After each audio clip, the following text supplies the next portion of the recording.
All right, here we go, guys. This is episode number 32 of Sportscards live on location in Kelowna, British Columbia at Players Choice Sportscards with Jason and Katie, the proprietors here. I got to say, this is pretty awesome because this is the 32nd episode and the first time that the show has hit the road. And you'll notice we have a different background. We got MJ here, we got Mike Tyson, we got Connor McDavid, we got Katie, we got Jason. We even have an audience. Darcy's in the audience tonight here. This is awesome. Super pumped. So first of all, thanks everybody for joining. If you're new to Sports Cards Live, I want to thank Jason and Katie because you obviously brought new viewers to the show today. So thank you very much for that. If you haven't subscribed to Sports Cards Live on the YouTube channel, please go ahead and do that. If you consider it, I'd greatly appreciate it. Thank you very much for that. I want to thank my last couple of guests. So just back on Monday, today, what's today? Today's Saturday. Wednesday. This past Wednesday, we had Dr. James Beckett. Yes, the iconic Dr. James Beckett was my guest, and that was an amazing show. We went on for about an hour and 15 minutes, and then he left, and I carried on for a little bit. And then back on Monday, had a special episode. It was the reaction episode to the LeBron James RPA, exquisite RPA that sold for $1.845 million. That was pretty awesome. Carvin Chung, who created Exquisite, joined me, and Josh Johnson from Cardboard Chronicles, who happens to own one of the regular RPAs at a 99, joined as well. That was an amazing episode. I recommend you check that out. All the prior episodes of Sports Cards Live are on the YouTube channel. You can see them all there, and they're long. I got to warn you, they are long. If you haven't watched it before, they're long episodes. So what you can do is you can watch them in chunks, and YouTube will remember where you left off. All right. Coming up, July 29th, no show. I'm still going to be on vacation. I'm actually going to be driving home that day. No show on Wednesday. And then on August 12th, my guest is going to be the buyer. This is the guy who bought the Sidney Crosby Cup RPA last month on eBay that was graded a BGS 10 for $125,200 USD. He'll be joining. And then on August 15th, we have Leaf Trading Cards. Greg Cohn will be joining. So check out those episodes. Those should be a lot of fun. But tonight we're at Players Choice, live in Kelowna, B.C. How wicked is that? I'm so pumped. This is awesome. Welcome. Yeah, thank you guys. So this is Katie. This is Jason. I know a lot of the viewers right now are watching on your watch party, I believe, or you've directed them here. So thank you very much for that. But Jason has been in the business here in Kelowna since 2005, and Katie joined him full time about a year ago. Quit her whole career. So later on in the show, we're gonna have Jason's gonna get out of here. Katie's gonna join. We're gonna talk about women in this male-dominated industry and hobby and what that's been like for her 1 year in. She gave up her career for this. So that's a big move. So I'm really excited to hear from Katie about that. I must like this guy. Yeah. We don't know why, but hey. We don't tell the divorce lawyer that. Yeah, not yet. Not yet anyway. And Jason's been in this hobby for as long as I can remember. So always like to kind of start by sort of discussing, how do I know the guest? So Katie, I just met you through Jason. But Jason, we go back probably thank you. All right, Katie. Yeah. We probably go back like 15 years back to, so my folks live here in Kelowna, and I've been coming here every summer since even before you were open. And I always make it a point to come into the store, say hello, buy some things if I can, and hang out. But we hang out at the card shows together all the time, whether it's the Expo, the Summit. I don't know that you've made it down to a national yet that I've been to. Not yet, but you'll get there. Yeah. But this shop, I mean, I'm looking around. They're closed right now for the most part, but this shop is stacked with inventory. So if you're ever in the Kelowna area, if you're ever in the Okanagan area, which is in the interior of BC, it's beautiful here. Let me tell you that first of all. But you have to come to this store. It's worth the trip alone. Even if you're in, say, Penticton or Vernon or somewhere that's within 45 minutes or an hour, you got to come check out the store. Say hi to Jason and Katie. I'm sure they'd love to have you. All right, before we jump in, Jay, we're going to say hello to the people we have watching right now. We got some people already. I thought it was funny when I announced it, that the show is going to be from here with Jason and Katie. Stefan Perot, who hadn't clicked the big StreamYard button, says, "Oh, God." I thought that was pretty funny. He used to hang out here as a kid, too. So he was working here a bit part-time, right? Hockey, when he was up from Colorado. So he'd help us out and stuff. So right on. He's gone a long ways in the hobby, too. Name, welcome to the show. We were texting earlier. Sorry we couldn't meet up. Scott is in the house. Hey, all, looking forward to the great show. Thank you, Scott. Joe, I need a good Google map to know where the show is coming from, check it out. Kelowna, British Columbia, Joe. Kelowna, B.C. Austin, what is happening? Paul, good evening. Ernie, hello. Anonymous Facebook user. So listen, if you're watching on Facebook right now and you haven't gone to StreamYard.com and click the big blue button, I'm going to ask you to do that. It's on the ticker right now. You can see it right there. Go to StreamYard.com/Facebook. Click on that big blue button, and that way we will know who you are, and it'll just make it more engaging to interact with you. So please go and do that. Sam, welcome as always. Legion Italia, loyal viewer, listener, thank you so much for watching. What is up with you, my man? My old stomping grounds. That must be Stefan right there. Stefan, go to StreamYard.com/Facebook. Click that big blue button, please. I'd appreciate it. Al G. Hey, everyone. Thanks to Jason and Katie for letting Jeremy stream from your store. Yes, thank you so much. Even Darcy, who's sitting right in front of us, has a post up. One of the best stores out there. I agree, Darcy. You are in the background. Hello. Charles, welcome to the show. Thank you for loving the layout. This is the first time we're doing it live. We're not splitting the screens because we're here. We're here in person. Yeah. So we're just going to do it like that. There's a Facebook user. Hello. Paul says, bigger question, will the Cup RPA join us? That's a great question, and we'll get to that during that episode, maybe a little bit before it. Yamwax, Jeremy, your remote setup sounds great. Stream is perfect. Thank you for that feedback, Yam. Actually, that's really good to hear. Thank you so much. A couple more anonymous Facebook users. What's up, Dars? Agreed, one of the best stores around. And a hello, Jason. That's for you. Jay Pringle, excited for another episode. Thanks, Jason and Katie, for joining the show. Yeah, for sure. Jason, yeah. For sure you do.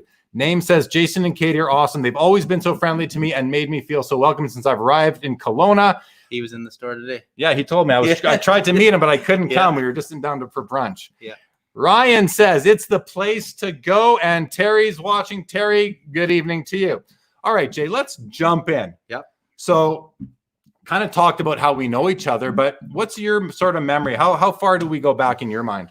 Pretty much you've been there at the Edmonton shows, the Toronto, Calgary, Vancouver, all the shows we do. My biggest memory, I think, with you is we were in a casino in Calgary or Edmonton or something on a show, and you had actually just acquired Hobby Insider that night. Oh. So we were actually sitting having a drink, and you were writing a welcome letter or whatever to Hobby Insider. So when you bought it, so I don't know what was that 8 years ago. That was 2012. I acquired Hobby Insider, the message board site, and that was probably at the Summit show in Edmonton. Because I remember now it's coming back. I remember sitting in the restaurant at the hotel and actually doing that. Yeah. So yeah, that was a lot of fun. Yeah. Glenn's in the house. Glenn, what is up? Jay, welcome to the show. Welcome to the show. Welcome to the show, everybody. I got to say, this is, again, I said it a few minutes ago. I'm going to say it one more time.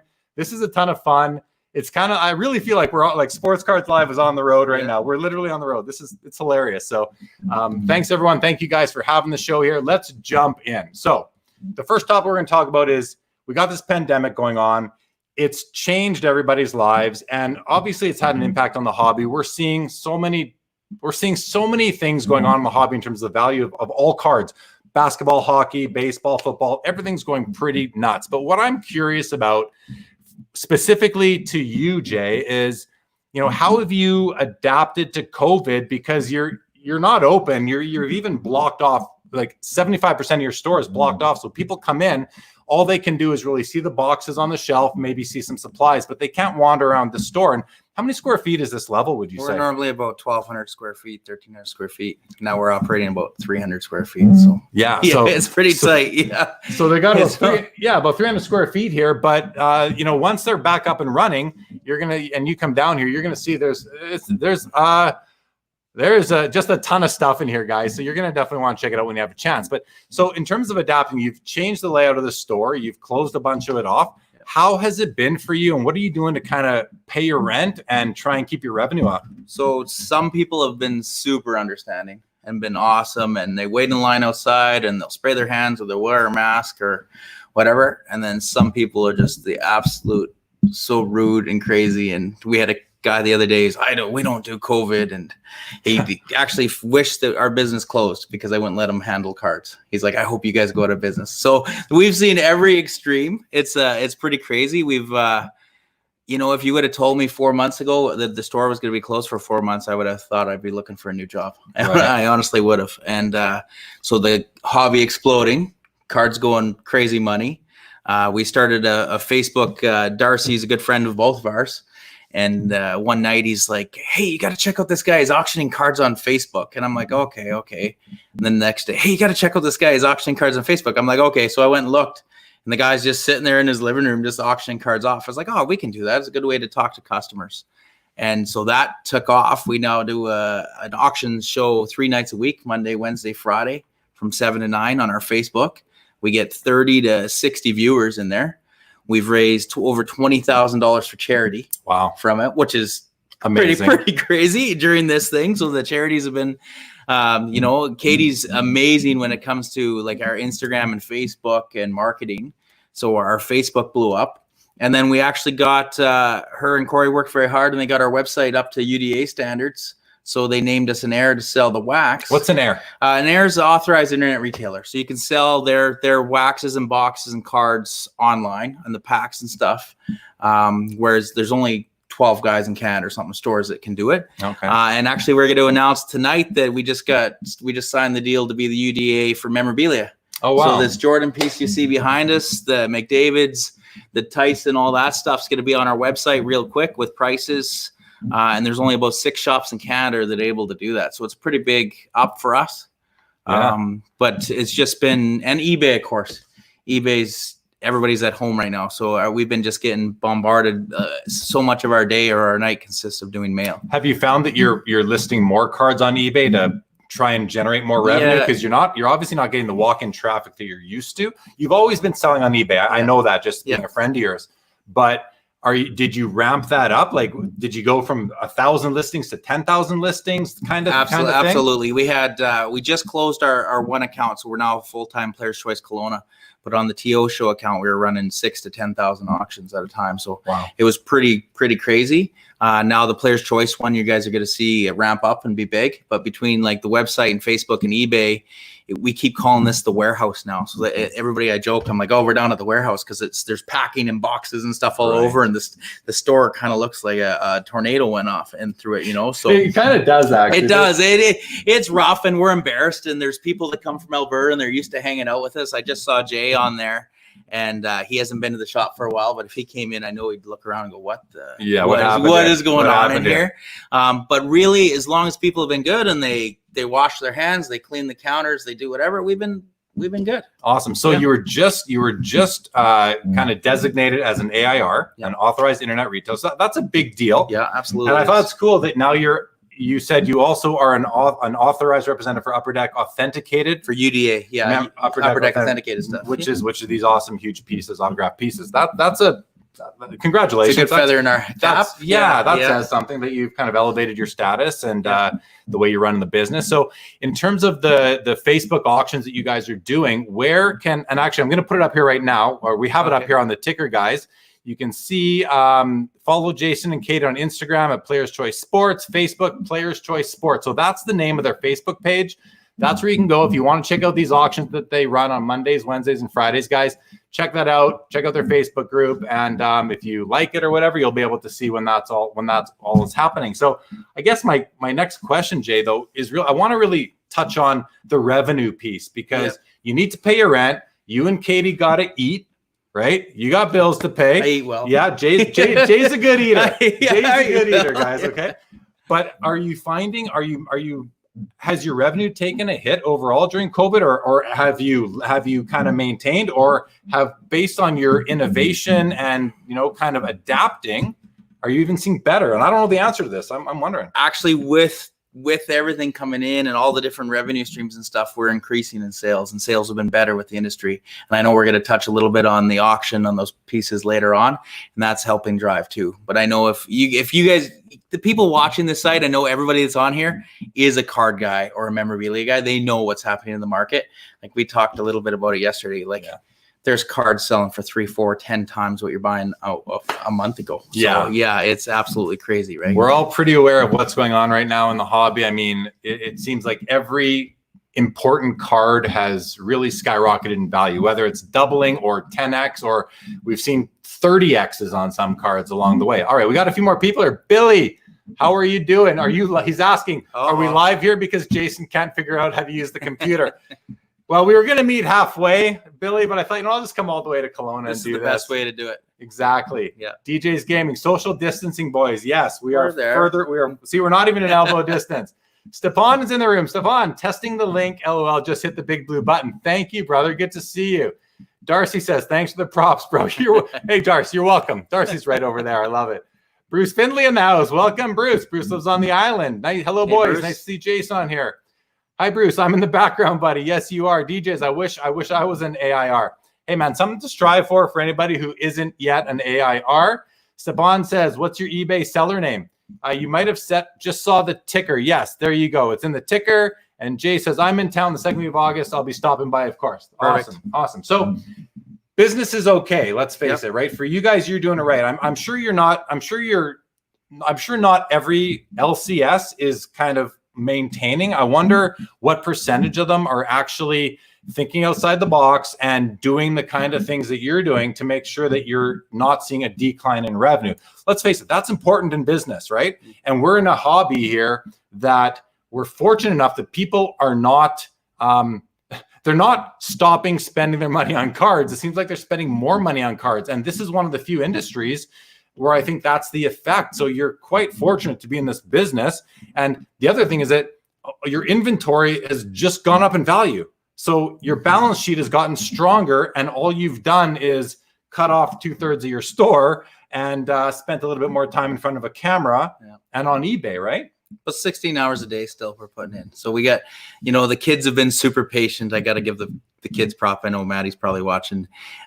Those nights are long sometimes, and we will go 2-3 hours, or we'll be down here for charity and Trin sleeping on the floor, and we're trying to raise money. We just raised money. Sean Anderson's probably on here. We just raised over $5,000 for them, but it's a whole family thing for it. But it's a lot of work, but it's paying off. Well, that's awesome. But what's even just more awesome is that you're doing that. I mean, you're taking these cards and you're basically donating them to important causes. Yeah. I mean, kudos to you for that. That's how you get back in your community. That's how you make sure that you build deep roots here and stay strong, right? Because when COVID's over, or when social distancing is over and people are out and about again, you're going to be back home for business. Yeah. And now I'm sure you've built a lot of goodwill in the community, right? I mean, and not that that's what you're doing it for. You want to give back, but it's a part of business too, right? To be good in your community. There's so many people on there that when they hear we're doing a charity event, like we did for Joanna's house, where they're dropping stuff off, they're bringing stuff. I won't even notice that we mention it. And somebody will bring in an autographed jersey or pictures or a set of cars. Or we've got such a great group on our Facebook group, and we joke and we laugh and we're like a bunch of kids and we have a giggle pot and all that stuff. There's such a good group. But when they've come to backing each other and raising money, like Riley's out there and he's got juvenile diabetes, all of a sudden people just started, hey, auction this off or auction this off. And it takes 5 minutes out of our day to auction off a couple things and raise $200, $300, $400 in a 5-minute span. It's so good to see. Yeah. And it's just it's been awesome. So you're doing the Facebook auctions Mondays, Wednesdays, and Fridays.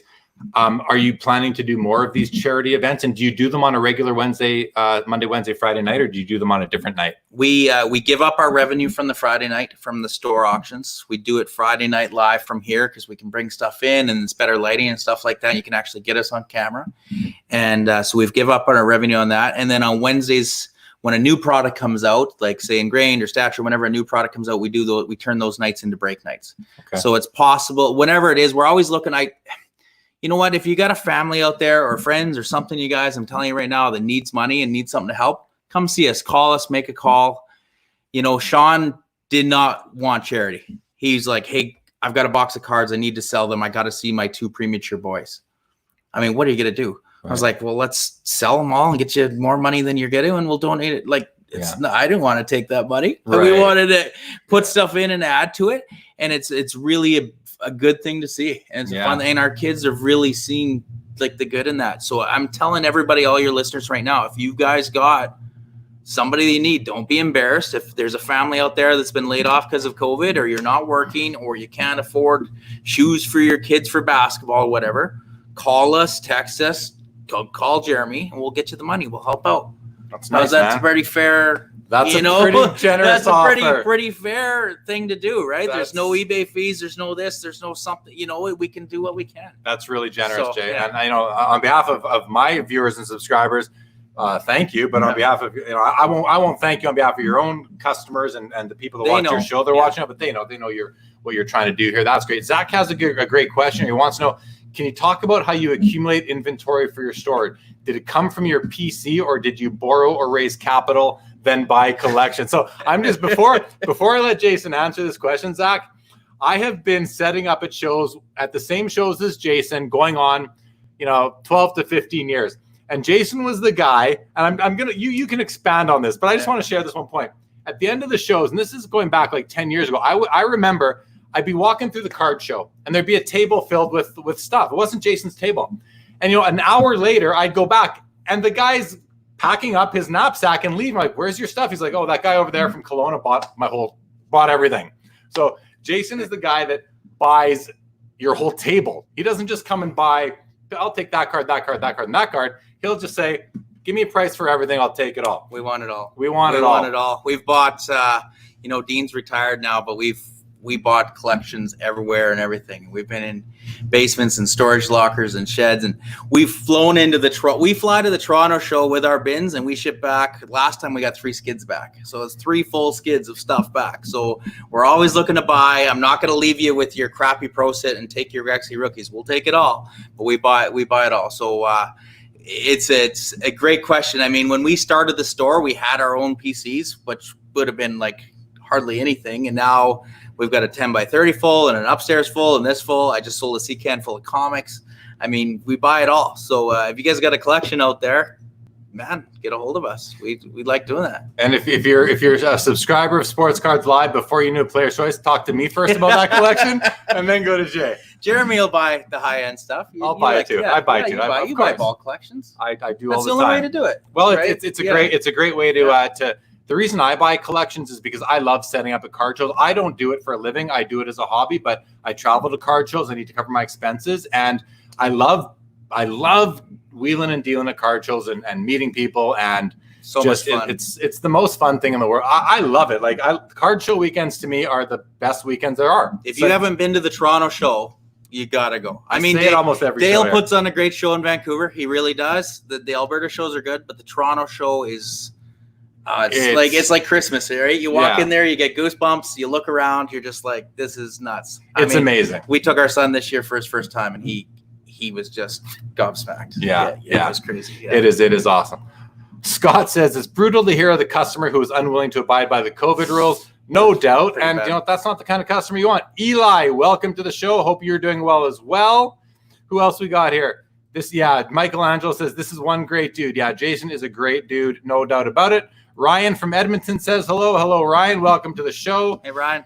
Do you guys ever travel to the USA? I'm guessing you're kind of wondering to buy or to set up at shows. Michelangelo, have you ever done any business there? We do the Upper Deck Conference, like they'll have us in, or Panini. We do all those big conference shows, but we've never gone to sit up. It's just been too much inventory, or this or that, or a little bit of mix. Like, we're not those guys that set up with one showcase. We usually have, we haul tons of inventory. We've been looking at that a little different. I was actually gonna go to the National this year just to buy. I had a buddy that we were gonna take his motorhome down and fill up, and but that didn't work out. So maybe next year. Wouldn't be the worst idea, man. There's so much stuff. The Expo in Toronto is not as big as the National in Chicago, Cleveland, Baltimore, Atlantic City, wherever that goes through its cycle, but the Expo in Toronto, if you like, it's a ton of cards. It's probably like 80% hockey, but the basketball component and baseball has been growing over the last few years quite nicely. So you can find pretty much whatever you want there. The Pro Set bashing, Mike Truman says the Pro Set bashing, for shame. It's kind of funny how Pro Set has become the brand that we all identify, in hockey at least, we identify that early 90s mass production era by. It's like, when you own a store, you see it by, I see truckloads of it, okay? I'm so sure. you can bash it at a point. It does get there. It's a lot of fun. Awesome. Yeah. Name says you guys are awesome, deserving of everything coming your way. That's great.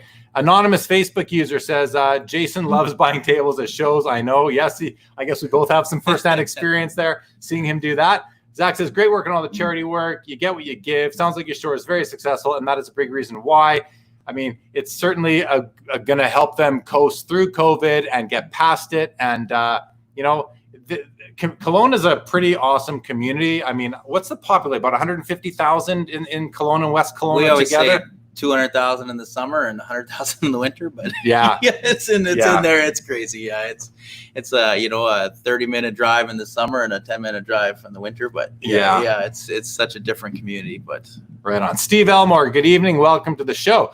Sam says, Jason sold me a second-year Crosby limited logo with a slightly faded autograph, but one of my favorites in my collection at the Toronto show. There you go. Maybe you remember Sam. That card. You that do was remember. such a sad collection I bought. It was all cup, but the lady had it in a sunroom. Oh, no. Oh, like a whole room of 0506 cup. So tip to everybody watching. I mean, you should know this by now, collectors out there, but keep your autographs in the dark. Do not put them on display in the sun. Even, you know what? I once bought a card back. This is funny. Panini put out a product called Dominion, and within it was a stick side signature set. And it's a beautiful set from 11-12, I think. And I built this set. It's like 30 cards. Each card is numbered to 25. And before I decided to collect the whole set, I had an Alexander Ovechkin card. And I traded it at the expo to you, Darcy, right? Traded it to you. You sold it to some guy. And then I went on and said, I'm going to collect this whole set. Well, I'm down to one card I need for like 5 years. And it's that Alexander Ovechkin card.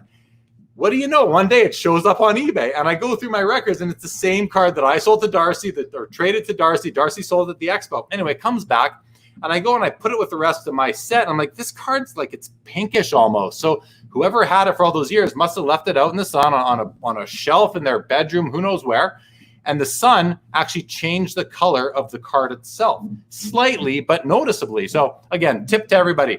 Keep your cards in the dark. If you're going to display them, make sure the sun is not shining directly on them. See, we like to do the odd public service announcement here on Sports Cards Live, right? It just eats the ink. And it'll make that ink will fade over time. And now you really have a card that to me is worse than if it wasn't even autographed in the first place. Some of them, that one he's talking about was still there. Like it depends how bad it is. But there's some that is like it's gone. Yeah. Like it'll just eat it right away. There for sure. We see the odd picture that I might not have noticed in here sometimes with the light or sun on it. And I'll walk by and be like, man, where's the autograph? Where's the autograph? Yeah. Yeah. I mean, that's where you see it's funny. Right now we're seeing inventory going up in value just by the passage of time.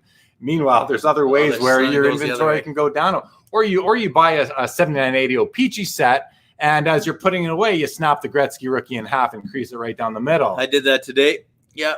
Okay, so that's a good way to start the day. Yeah, good way to start the day. All right, what does Billy say? Jason and Katie do an amazing job with their charity work.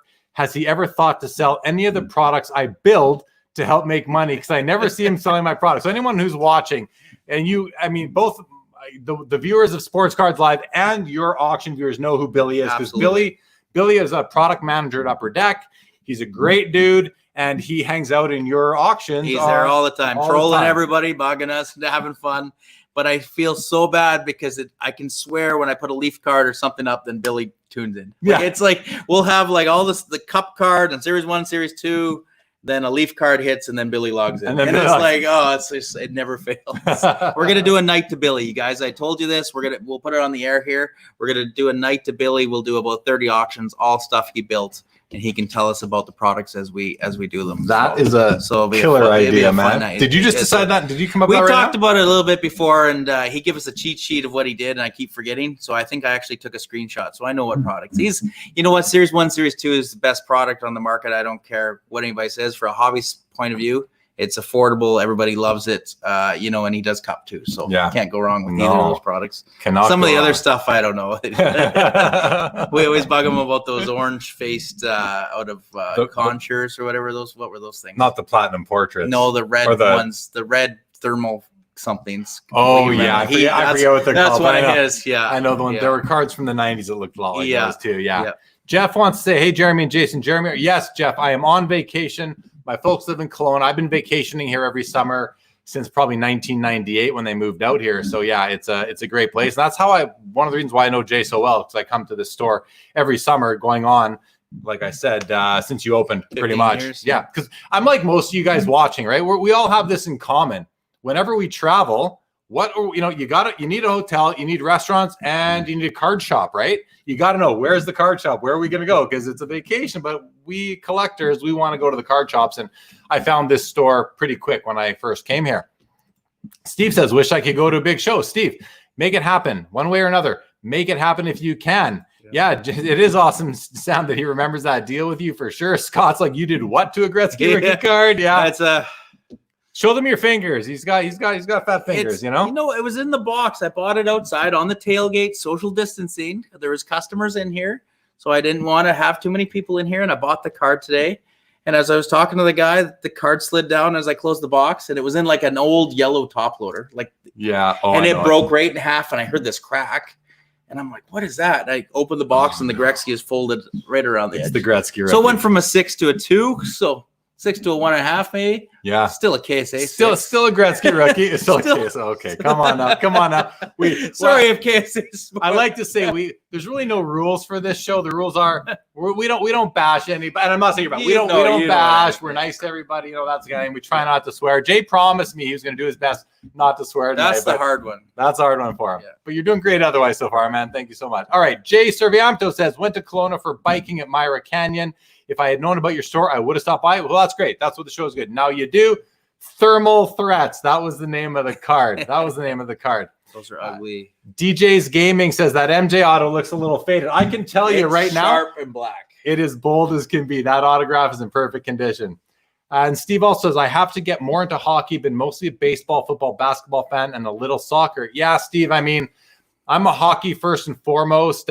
This store, any store in Canada, most collectors in Canada are, but the Raptors, the Blue Jays, they've converted a lot of us into collectors of those sports. Myself, I've probably bought more basketball in the last 2 years than I bought anything else. So, we are adapting. I encourage you to come over and check out hockey. I think there's a lot of opportunity in it and a lot of great players, and the history is amazing. It's a fun, it's kind of like basketball in that it's super fast action. I'm not trying to tell you what hockey is. I'm sure you know, but what I love about it is the fast action. It's back and forth, oftentimes, right? Yeah. Where basketball is too. The only difference is we're not seeing scores of 110 to 108. We're seeing scores of 3-1 or 5-2 or that kind of thing. So you don't get as many scoring opportunities and actual goals or scoring, but when you do have them, they're super important, and that's really awesome. The players are a lot more approachable too. They are way easier going guys than other sports. Yeah, you've had a lot of them through we've done a lot of signings. signings and stuff like that. There's 92 players that live in Kelowna. 90, you hear that? 92. So there's a lot of guys we see. So 92 NHL players live or have homes here because you can. This is awesome. This might be the most beautiful part of all of Canada right here. Literally. Yeah. Absolutely. I know Bruce is going to say, no, it's Vancouver Island, right? Don't have to pay a ferry to get there. Yeah. You're not trapped on the island out there. Yeah. But it's awesome over here for sure. Name says, I held back tears when that happened. Felt bad for everyone. Was he here when the Gretzky got in? I was talking about it as I came in. Yeah. Okay. Greg, wait, there is no swear. Greg, when you come on the show, and Greg, you are coming on with me on August the 15th. Guys, Greg Cohn is a product manager for Leaf Trading Cards. You've seen his products, and he's a great dude. He's going to join me on August the 15th. Greg, get yourself ready. And maybe we'll just do a swear jar for you there, Greg. Steve says, I watch Red Cape Sports, an awesome channel. Yeah, I know of Red Cape. Red Cape, I believe, is out of Ontario, and Frank or Ferris is, I believe, is a guest on there quite regularly. Ernie says he shoot, he score. That's why they shoot, so they can score. All right.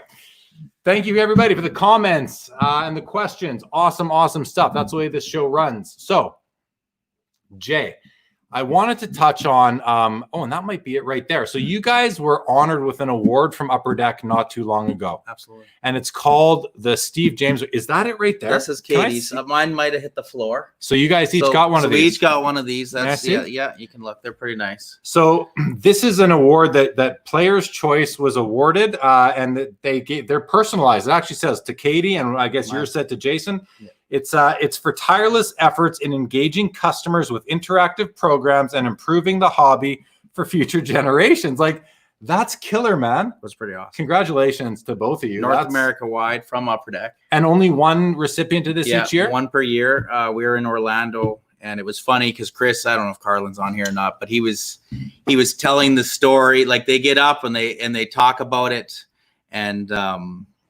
what they talk about and what happened, like why we won it.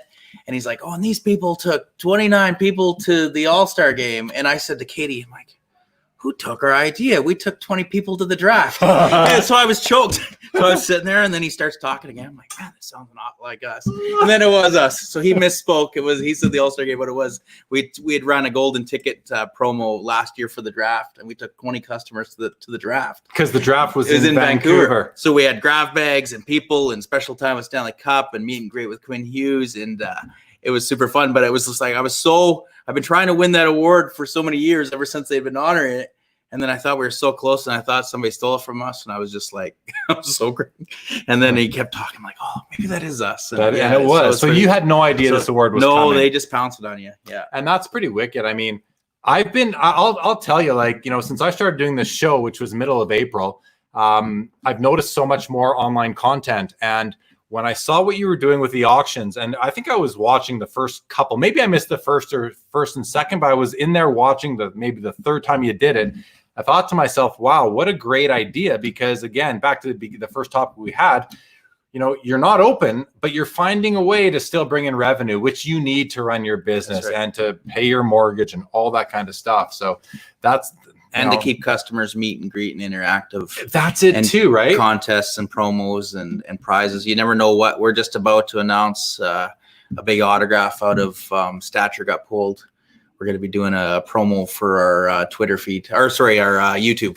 What are we subscribers? Right on. So we're going to be doing that. That's cool. So, I mean, I think a big part of it, if I'm not mistaken, in terms of bringing you guys the bigger online presence, and this is kind of a tip, not to share your secrets, but hey, let's face it, we're here live publicly. Anyone else out there who has a shop, you might, if you're not doing this already, you might want to boost up your eBay. You might want to look at some other options for finding ways to sell cards online. I mean, there's lots of options out there, and I certainly don't want to give away your trade secrets, but I don't think it is. And I think we want to see the whole hobby thrive anyway, right? The more thriving there is, the better. We're all family.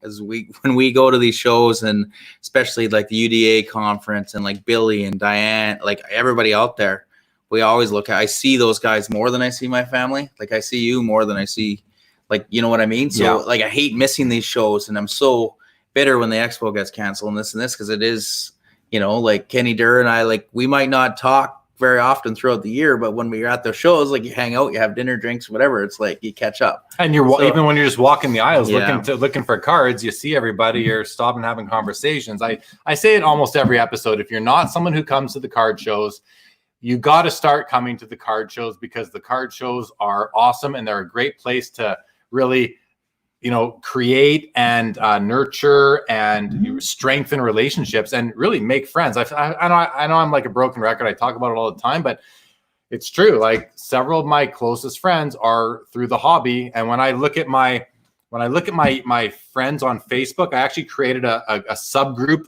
a friends list, I think it's called the hobby. And I've got like almost 300 people that are my Facebook friends that are in my hobby group.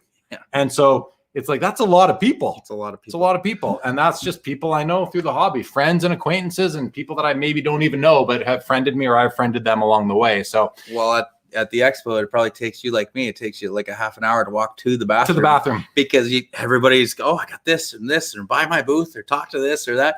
And sometimes it just takes forever. I've been gone so long, I don't go to the bathroom and come back, and it's like, oh, I got to go. And Katie be like, what? Yeah, it's almost risky going to the bathroom, because you might miss actual deals at your booth, whether it's buying or selling. So, but one of the things in terms of getting you guys really ramped up online, I believe Katie had let's give some credit where it's due, right? Amazing with all that stuff. I mean, because you're pretty useless with the computer. I'm not.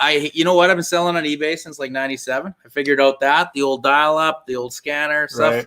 That's about as far as I've ever really gone. So it's so nice to have her around and be like, hey, Katie, can you cut and paste this, or do this, or this, and she just flies at it. And I watch her when we're setting up the breaks and running all our websites. Our new website is all attached to our till, which is attached to everything's attached together. Your point of sale is all our break. Yeah. Integrated. So like somebody will come in and buy into a break, and she scans something there, and they're in the break on that Wednesday night. I don't know how any of that works, but it was pretty Pretty good. awesome. Yeah. So good for I Katie. kept the old till upstairs just Yeah. in case. As a memento. No, Well, just in case she goes. Okay. Yeah.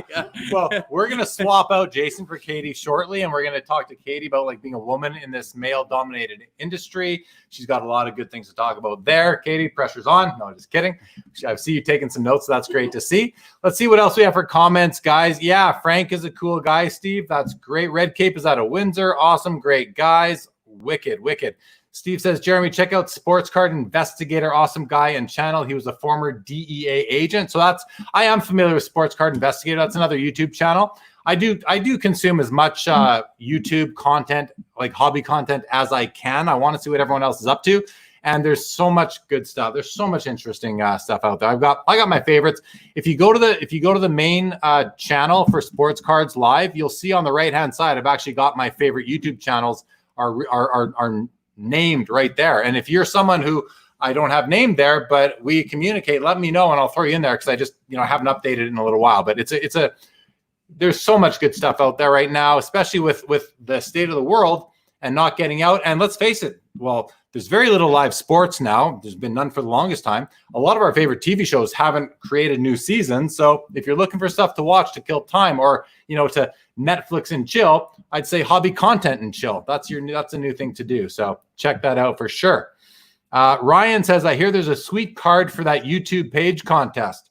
I'm sure there is too. It was on his podcast. We pulled it. So Wicked. he There you knows go. what it is. Yeah. Yeah. Steve says, yeah, sports cards are absolutely on fire. Yes, they are. Anonymous Facebook user says, missed doing shows with Jason. Had some really good times. Great. And if you're still an anonymous Facebook user, I'm going to put this on the ticker right now. Go to StreamYard.com/Facebook. Click the big blue button. You only have to do that ever once. And then whenever you're commenting on Facebook to one of these multi-stream type of shows, you will not need to do it again. And they will see who you are. And it just makes it a bit more engaging. Another one says, Greg, get to work. It's been like 4 months since you have released a hockey product. There you go. Greg, get to work. And DJ's Gaming wants a shout out for Katie. Awesome stuff. So Jay, let's move on to our next topic. So I wanted to hear Jason's opinion on what's going on in the hobby, because it's such an interesting topic right now. And let's face it, we all know the hobby's on fire. But specifically, we've seen in recent months and even weeks, there's 4 big public auction sales that really stick out in my mind. We had, and you could go back even to last year when the Michael Jordan 97, the Fleer metal, precious metal gems green out of 10 sold for $350,000. And then a month later, the Tom Brady Gold Contenders rookie ticket auto sold for $400,000. And right there, we're all like, wow, the hobby has reached a new level. Fast forward a year or so, in earlier this year, I forget when it was exactly, but that Mike Trout rookie card out of 5, 2000, I think it was a 2009 Bowman prospect, sold for $923,000 US dollars. That was a new all-time high for a modern card. Amazing, right? That the hobby is getting on the map. Well, what do you know?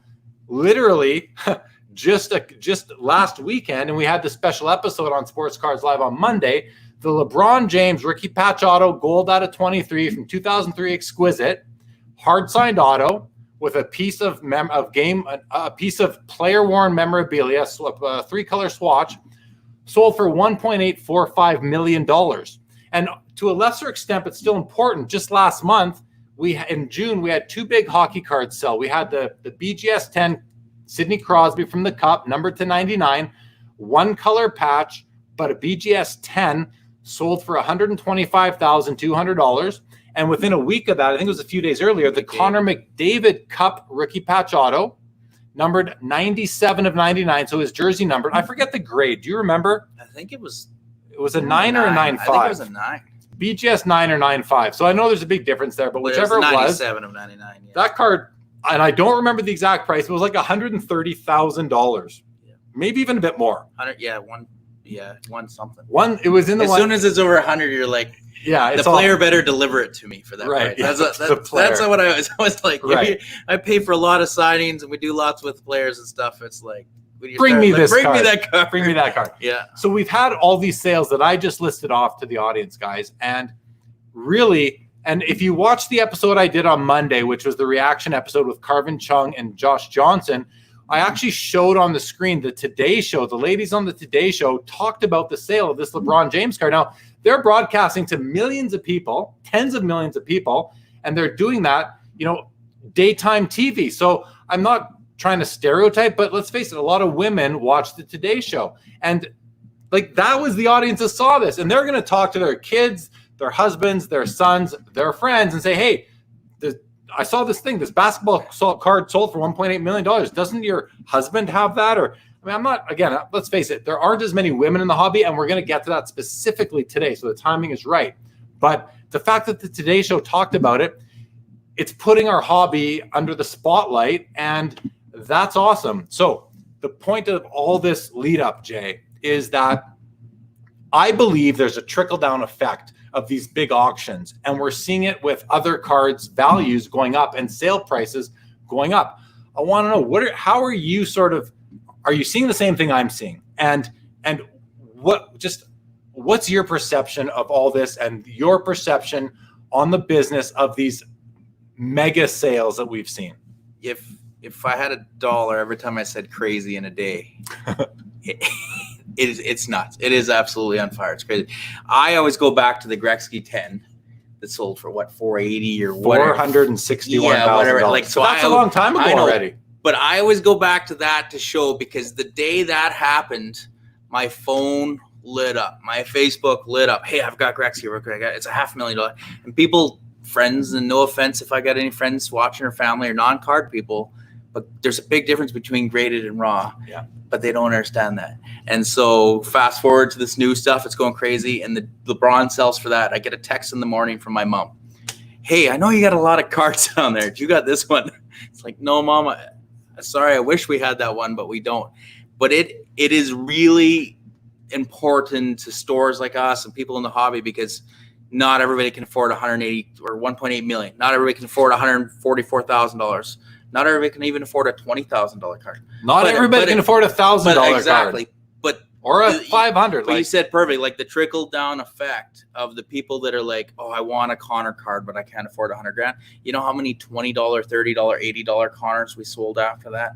Do you know how many people are coming in looking for LeBron James right now? Like his Prism set, his 1920 Prism base card, it's like a $25 card now.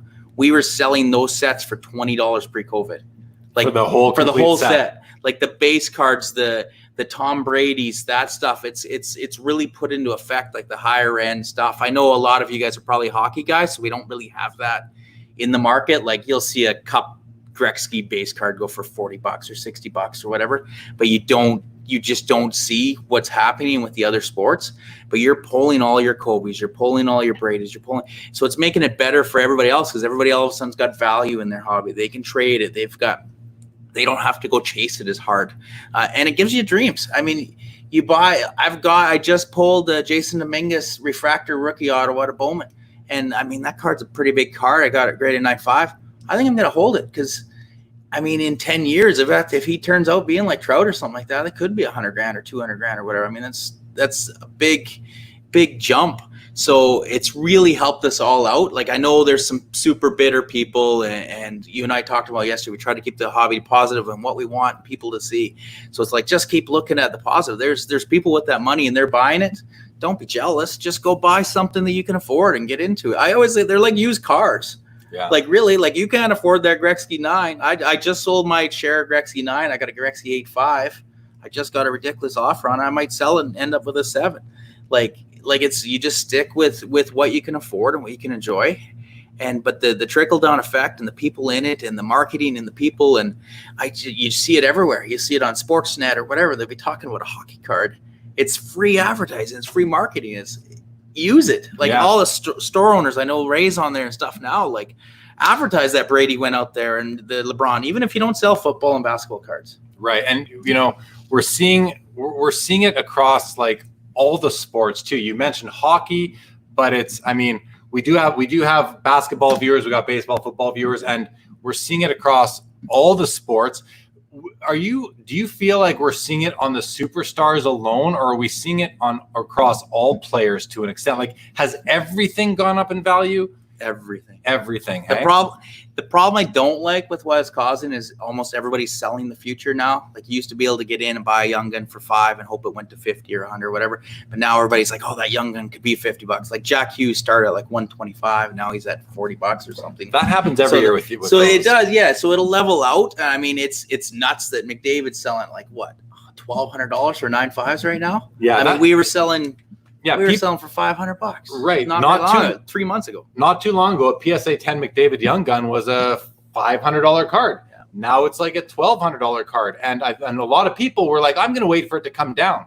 You know what? People do that all the time. You're going to wait for it to come down. And right now, I believe there are a lot of people who are not buying a Gretzky rookie. They're not buying a LeBron James rookie. Maybe they're not buying a Tom Brady rookie or a Mike Trout because they're waiting for them to come down. And I'm not saying they're not coming down, because I'm not going to claim to predict the future. But I've always said, my whole hobby career, my whole hobby life, when you see a card you want, you buy it. Don't try and time the market, because you may just never get priced in. And if you're never priced in, then you're losing out on future gain. Now, I'm not saying to, spend yourself into debt or take food off your plate or don't clothe your kids. I'm just saying, if you can afford it, buy the best you can at that time, and maybe don't try to time the market, because you may just get that wrong, and then you're just SOL, for lack of a better term, and you have regret. You look back and think, I wish I bought that. I look at what cars are selling for all the time. We all want to turn the clock back 1 year. We all want to turn the clock back 1 year. Nobody watching this show wouldn't love to go back. Go back a year. Never go back mind a month. year. Gretzky rookies just went up 30 points in. You're right. You can go back. You can go back a month, and you know what? It's almost like never mind a month. You can go back 10 to 14 days, absolutely, and double your money on something. Crazy. The goats are never going down. I think you're right for the most part. I think you're right. What? And I've done this 100 times on the show. I think what's happening is we're throughout the hobby's future and past. You're going to see, and you've seen, it goes up, it comes down a little bit, but not down to where it was. Then it goes up, and then it comes down, goes up. It's like it's one of those graphs, and but it keeps doing that. But I think, it keeps on doing that if you smooth it out. And I think what's happened is the foundation that supports this hobby is so much stronger now because of new entrants into the hobby. And I think with the pandemic, we've seen so many new people come in because they're not spending money on sports gambling and travel and other luxury items. They're now going to convert to full-time collectors, even when COVID goes away. So that's why I believe that the foundation is strengthened, and a lot of these new levels are going to be supportable, even if they do cycle a little bit along the way. It can't go up forever. That's just the fact. It cannot go up forever, but it can trend upwards forever, and there's a difference there. So the new stuff's scarier. Well, like Connor McDavid, if you do, it's possible Connor stuff could go down, but it's going to go down for a reason. Like something happened in his career or whatever, right? But where the proven Hall of Famers and retired GOATs and stuff, what's ever going to happen that's going to draw that stuff down? It's not. I always tell people, if you see Gretzky rookies all of a sudden start dropping or whatever, there's way worse than COVID and everything going on. Like people are starting to buy water and food. Right. So you might as well, I've been buying PSA 9 Lemieux up, like a lot of them lately, and I'm up to like 1,800 a pop now on those things. I mean, I used to, you could buy that stuff. I wasn't even selling 10s for that much. Right. So the market has really changed on the old stuff. But the new stuff is a little scarier, and I get the risk. And you pull a $5,000 card and you want to sell it right away and you get your money. And if you need the money for your kids' shoes or whatever, do it. Yeah. What I'm finding happening is that the new players cards, or the young, let's just call it like the guys, the rookie cards of this year and the last couple of years, players who don't yet have, say, championships, they don't have 10 years under their belt, they don't have any individual, maybe they have some individual awards, but let's face it, they're still young. They may not have a 20-year career or even a 10-year career. A lot of these players, their cards are selling for what the equivalent player, like veteran, is selling for. So we've got cards like LeBron James and Kobe Bryant's that are selling for the same amount as a Michael Jordan card, or something, like the same kind of comparable rookie are selling for. We're seeing it right now, if not even more. Connor McDavid cards can sell for the same amount as a Gretzky card can sell. Kirby Doc's selling for more than Yzerman, that's my issue. See, that's an issue. That's my promise, because you're prospecting too much. So those are the guys that I'm very leery on, and I'm happy to sell. And you know what? There's going to be a guy that takes off, and you're going to regret that you sold it. And you just collect what you collect and collect who you afford, and that's, you know. But like, to see what's going on with those true goats, that stuff's it's pretty gold. bad. Well, and the box, you know what's turned into absolute nuts is the boxes, sealed boxes. Yeah. Like Panini, Hobby, like Prism and stuff. Like, but we can't get it. Everybody thinks, oh, being a hobby. I don't know if you've had this conversation on here. I'll tell you right now. If you own a hobby store, you can't get everything you want. Like, we order 200, 300, 400 boxes. Sometimes we get 2 or 3 or none. So don't be thinking we're holding it in the basement and all these stores and stuff.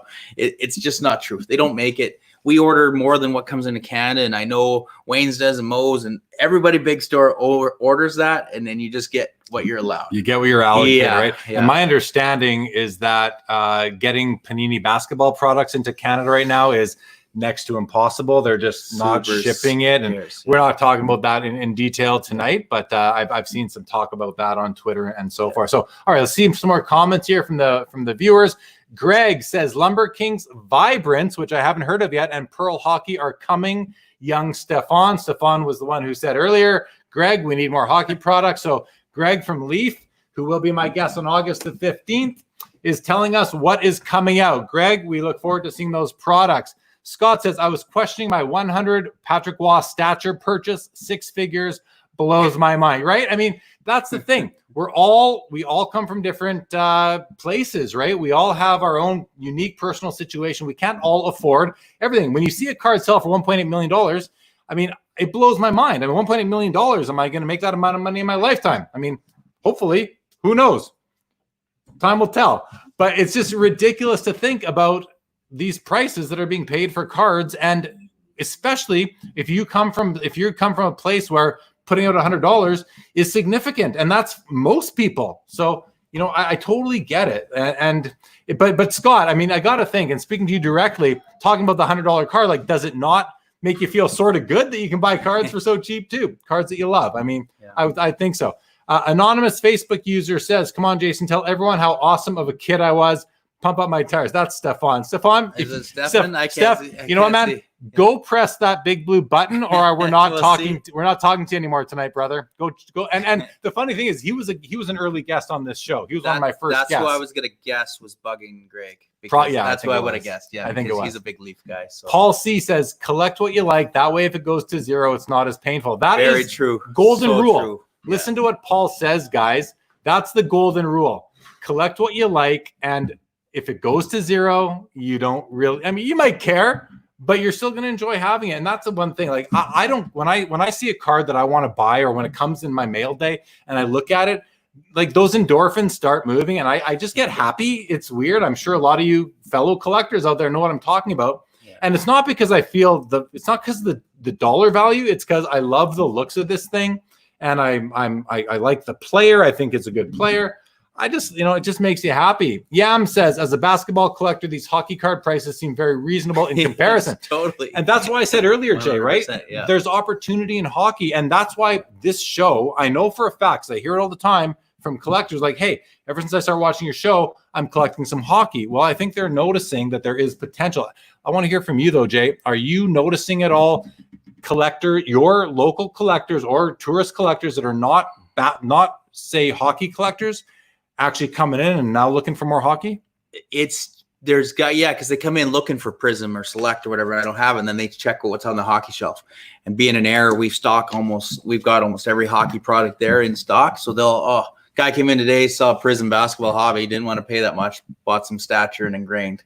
So at least it is there. But I think that's why people are paying so much, myself included, for the graded Waughs and Gretzky's and Yzermans and Lemieux, because it still seems super cheap.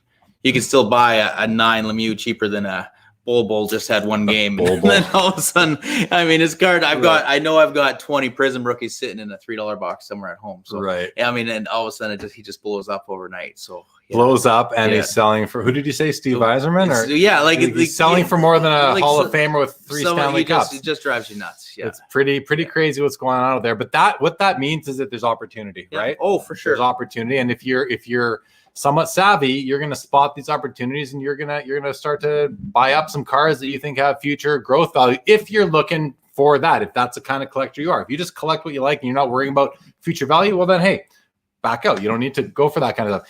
Paul says, yeah, Max, we hockey guys don't seem to be like a cat with a laser pointer like basketball lately. Yeah, we're seeing some of that. Steve says, I'm very selective when I buy anything these days.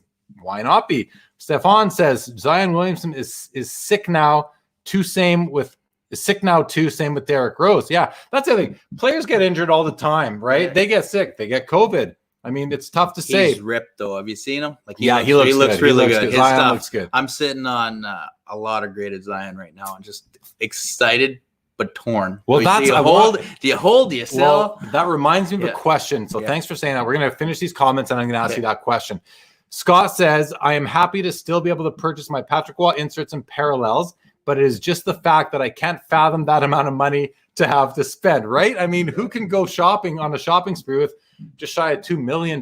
Not many people in this world can do that. So I think we're all a little bit envious. I mean, who wouldn't? I would love to go to the National or the Expo with $2 million in my pocket. It'd be the time of my life. I mean, we've done the Expo with some big money. And well, it's fun. It's fun. That's how you fill up skids and stuff, but it's different. Yeah. It's for work. It's not like, we get to keep it. You might keep the odd piece. Yeah, for sure. Ryan says, Jason knows that feeling. The Ken Jennings Rainbow and Goodwin gets the juices flowing. That's funny. He pulled that the other night on his podcast. Super cool card. Yeah. That's really neat. I remember his run in Jeopardy in the summer. My uncle was all over it. It was like, look at this guy. And it's not even his first card. He's had cards in several products over the years. Yeah. Mostly those like the Goodwins and the Ginters and that kind of stuff, right? Yeah. Zach says, not a baseball collector, but can you explain why Mike Trout's rookie card went for so much? Seems he's always mentioned with LeBron, Brady, Crosby, etc., but doesn't have the championship. So I'll take it first. And my take on that, Zach, is that, and I'm not a baseball fan to the extent where I watch games between teams that I don't really follow. I'll watch the Blue Jays here and there, but he's often spoken about as the greatest of all time, like in the same circles as Babe Ruth and Mickey Mantle. And Jackie Robinson, like the greats. That's my perception of what's going on with Mike Trout. But yes, he doesn't have any championships, but it doesn't take away the fact that people view him to be one of the greatest of all time. The card that sold for $923,000 was a card out of 5, I believe. 5. So only 5, hard signed, autographed, graded by Beckett at a 9.5, maybe even a 9.5. It could have been a 10 for all I know. But in any event, I think that's the thing. He's just viewed as, and he's playing right now, which is often the difference people speak to when they talk about, why are LeBron James cards selling so much compared to Michael Jordan's? Well, he's still playing. Oh, there goes a pub on wheels. Pub on wheels. Welcome to downtown Kelowna. Actual pub. You wonder why we're COVID hot about. Yeah, exactly. Yeah. So anyway, I think that speaks a bit to the Mike Trout thing, and as I was mentioning, the LeBron James cards sell for more than Michael Jordan. Why? Several do. I know some don't, but several do, and that's because he's playing now. And he's popular and he's in the spotlight. So that's pretty cool. You speak to that. Do you have any differing sort of opinions? Even Trout's cheap stuff, base stuff, whatever starts to take off. But there's kids asking about him. It's current. Yeah. But like his update rookie's gone bonkers, and really like check out the population report. There's a lot of it out there, but it reminds me of the Griffey rookie, right? Yeah. You still got to have one. You got to have a Trout rookie. You got to have a Griffey rookie, even though there's tons out there. It's like the Gretzky rookie. And LeBron, he's on your TVs in front of everybody. It's everything. And he's a great dude. Super. Oh, you know what? I told the story the other night at auctions. I wasn't crazy high on him before. And then we went to this Upper Deck conference and his people came in and talked to us and how he sponsors a school and donates money and does all this. It's like, wow, this guy's pretty awesome. He's still with the same high school sweetheart. He's a true hero and a true community driven guy. I mean, from that alone. So in any event, and Chris West says to Zach, it's not Mike Trout's fault that the Angels stink, bad team management, but even more important, Chris adds, the guy's an amazing 5-tool player too. So he can do everything. That's what's pretty awesome about Mike Trout. He's just known as a complete player and the best one in the game for a long time. What does Chris say next? He's asking why Trout sell for so much is like asking why McDavid sell for so much. He doesn't have the great. That's pretty good comparison. That's a great point. Great point, Chris. Great Trout's point. Been around since like 2011, but still McDavid stuff was hot from day one. Yeah. So guys, we have another anonymous Facebook user. I don't know if this is repeat, and I really want you to go to StreamYard.com/Facebook and click that big blue button. So you say everyone needs a Kyler Yamamoto in their PC. Go Oilers. But then he puts up 4 Calgary Flames logos in terms of heat fire. Yeah, the Flames can burn the Oilers. Great. Okay. I'm obviously You're a Flames still a fan. Flames I'm a fan? Flames fan. Yeah. I am a Flames fan for sure. I live in Calgary. Love the Flames. But I want to see the Oilers do well too. It's weird because of Financially. because of my cards and because of the hobby. The hobby is for hockey. When the Oilers do well, the hobby does better. It's for whatever reason. I think it's because they got 18 first overall picks in a row. Don't we want them to get Lafreniere? I want them to lose. I want the Habs. I want the Habs. The Habs to get absolutely would be the best. You guys complain about young gun prices now. If he goes to the Habs, I'm telling you right now, his young gun's like 300-400 right out of the wrapper. Let's see that. Let's see that. It'll be nuts. Okay, let's get back to the question I want, and then we're gonna swap you out for Katie and talk about the unique aspect and perspective she has. Sounds fair. My question is, Jay, you have a lot of cards, and you kind of alluded to it a little bit earlier, but are there cards that you just don't want to sell that you're like, I'm taking them out of my showcase, I'm stashing them, and I'm gonna wait? And are you nervous that maybe the market could have a dip and that might be the wrong move? Or are you that confident that the market is continuing to go up that you're willing to not sell cards at today's high prices with hope that you're going to get even more higher prices down the road? It's a great question. Like for years, I was 50-50 partner in the store. So Dean and I had a rule. We sold every card. Everything went out. Sell it as it went. We buy the odd memorabilia piece. That was it. And he retired a year ago. And I really started taking a second look at things and going, man, why can't I be a collector too? I'm selling a card for $500 that I know is going to be $2,000 next year. So yeah, we've started actually, PC and stuff, right? Which is weird, and I'll part with it. And like we're building and working on some projects right now and stuff. And I sold some of it the other day, and you have to part with some of it, but it's like a stock market. But like it's crazy seeing where some of that stuff is going. I mean, I don't mind. I'll buy a big Michael Jordan piece like this. Katie loves this. She wants this at home. You know what? We sell it. We'll go find another piece. It looks awesome on the wall here. We're here more than home. Let's enjoy it. Yeah. And if we sell it, we sell it. But there's lots of stuff that's just squirreled away or buried away, and a lot I don't even know I have. Yeah, I know. I find stuff all the time. Like we just found like 14 Dennis Rodman rookies. Like crisp. They're like crisp, stumble across them. So, but it's just like, I mean, we've got 6 or 8 million cards. Like you start looking into stuff, like you can't keep track of it all. Right.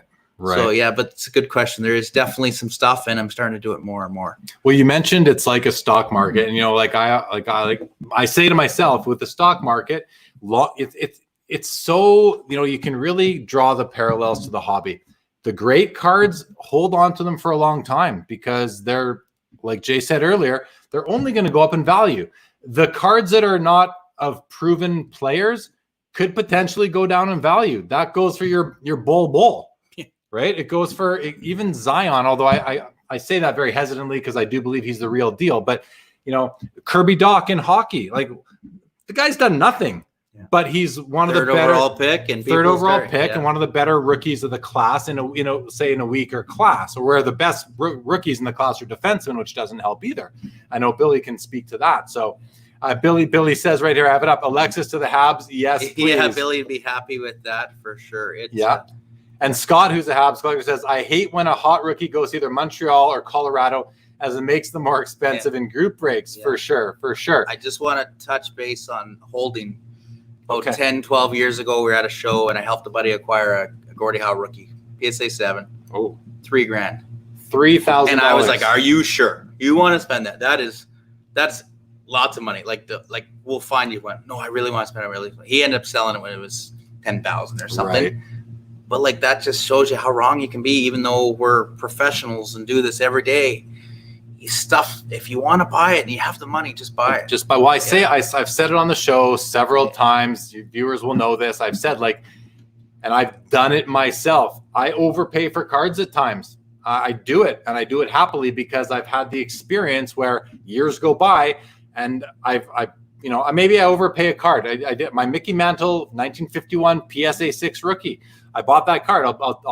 I've said it before. I'll say it again. I paid, I think, $6,000 for that card in like 2008. Yeah. Now it's worth like $25,000. When I bought it for $6,000, I realized I bought it very impulsively. I realized right after, whoa, I just overpaid by about $800 to $1,200.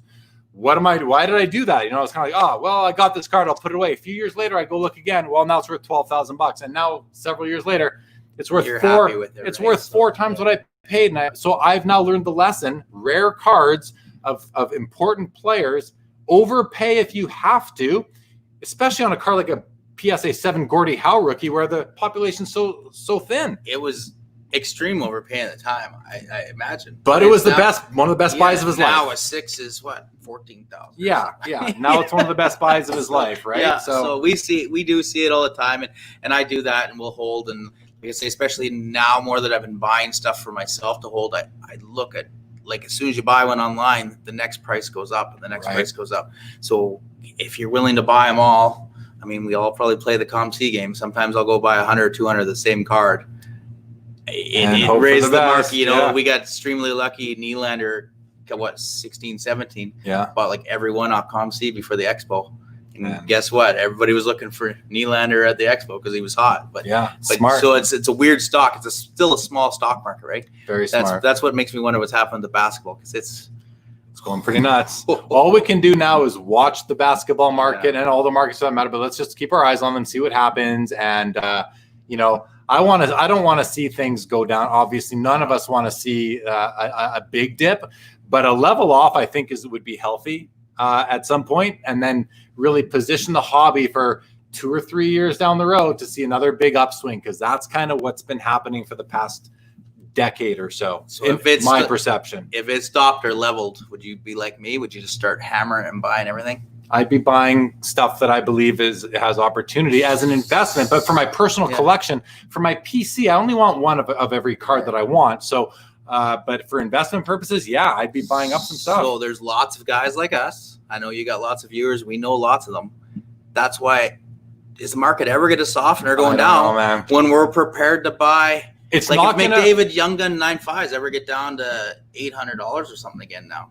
Are they going to? Because we'll just buy them all. And then people are going to be, and people will get scared when that happens too, right? Everyone wants to buy on the up and they want to sell on the down. That's just human nature, right? Yeah. Except for the few contrarians out there who really know and have no emotion involved, right? So it's tough not to, though. Yeah, exactly. Let's see what happens with the rest of these comments, and then we'll swap you out for your lady.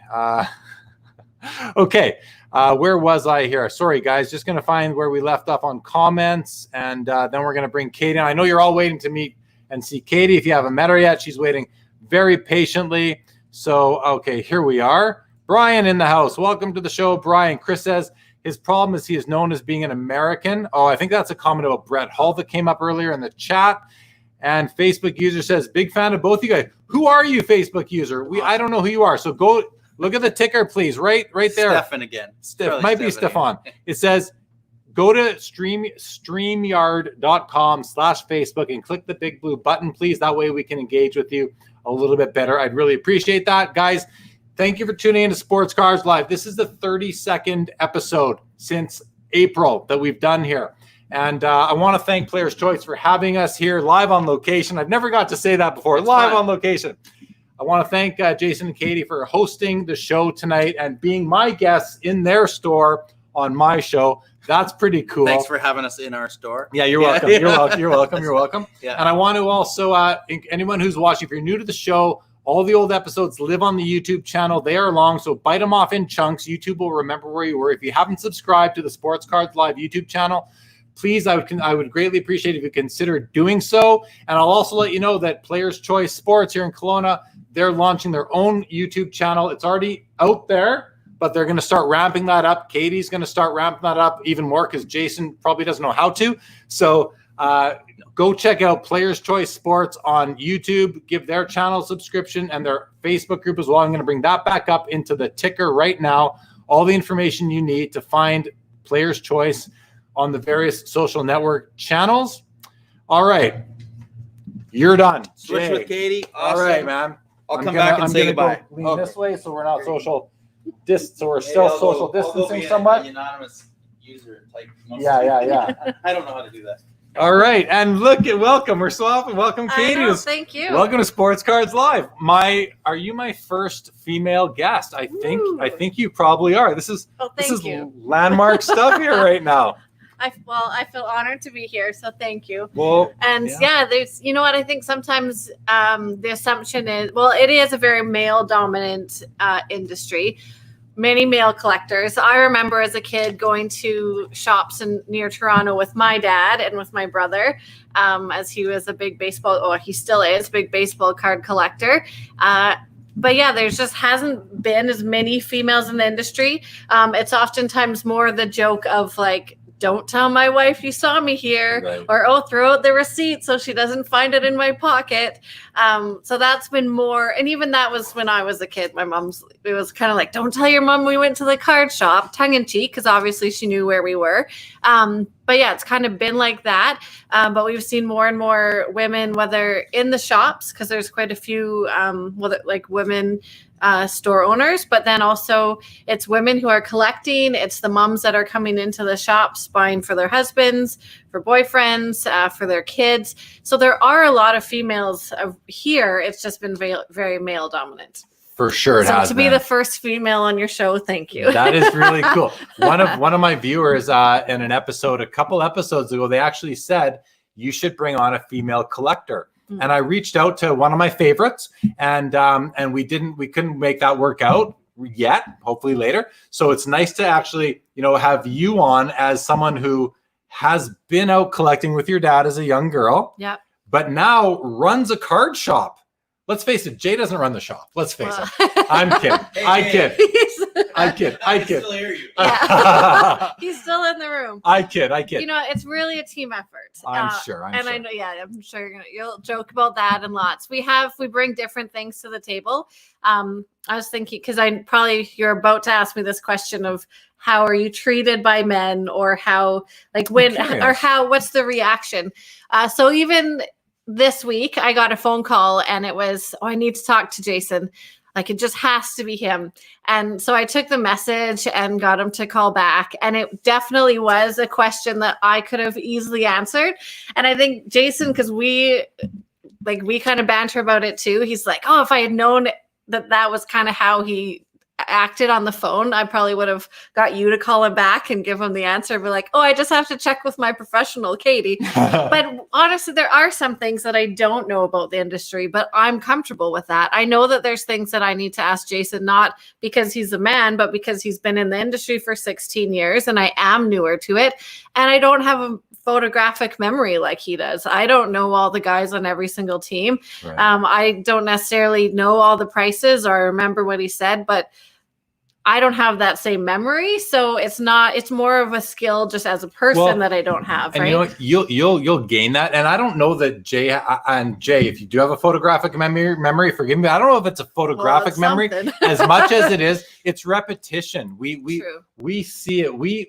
We hobby lifers, we live and breathe the players, the card brands, the different rookie cards, and you will get that experience just by repetition, right? But true. I want to kind of first of all, I read an article. I think Chris Carlin did an article on Upper Deck's blog about you as a woman in the hobby, and I think that was the article. I learned in that you had a career and you retired or quit your career a year ago to come into the shop and join Jason as a full-time manager of the store. Like, what was that transition like specifically to go from going to work every day in a career you'd been in for however long? I don't know those details, but you do.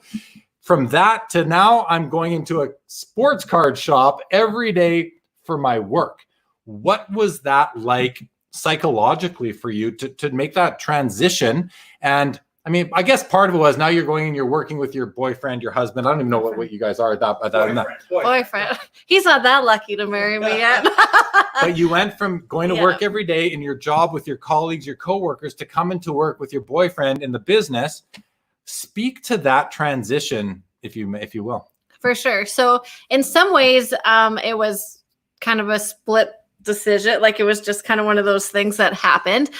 There was lots of things I'd been involved kind of part like doing Facebook and doing the social media and kind of helping out on that side anyways. And then when Jason took full ownership, when Dean retired, I saw how busy he was. But it was also just a time and place at my job that I just wanted something different, but I loved being here. Like I didn't work very far from here. So I'd finish work and come down to the shop and we'd work for a few more hours. And I was like, oh, I wish I could be here. Definitely, I was a lot more comfortable because I could wear shorts and a t-shirt, tank top. I could wear whatever I wanted. He probably sometimes like lower tops than I would have been allowed at my old job because you're working with your boyfriend. Anyways, that's just a joke. But yeah, I was excited about it. He always has worked a lot. We work a lot now. So I figured if we're going to work so much, we might as well be together. The kids are involved. Jason kind of mentioned before, my son is a huge basketball fan. So even over the last few years, he's given, like Jason's kind of had those conversations with him of like, hey, who do you think I should buy cards of? Or what do you want to get? So he's started collecting too because he's 14. Right. So kind of at that age. So it was really becoming a family affair. We were doing a lot more events. So he was needing my help there anyways. We were starting to do birthday parties for kids in the shop. We were having more and more people coming in, and even me just being here, I was adding that women's touch to the store. It looked great before, but just kind of some of those things that we might think about that I might have thought about that he didn't. So yeah, I was excited about it, but definitely it was some people would have looked and said like, is she crazy? They're going to break up. They're not going to make it. How are they going to survive being together 24/7? But we have a banter. I'm sure we've had some of those like banter moments in the store that a customer's been like, okay, but we take every day for what it is and we have fun.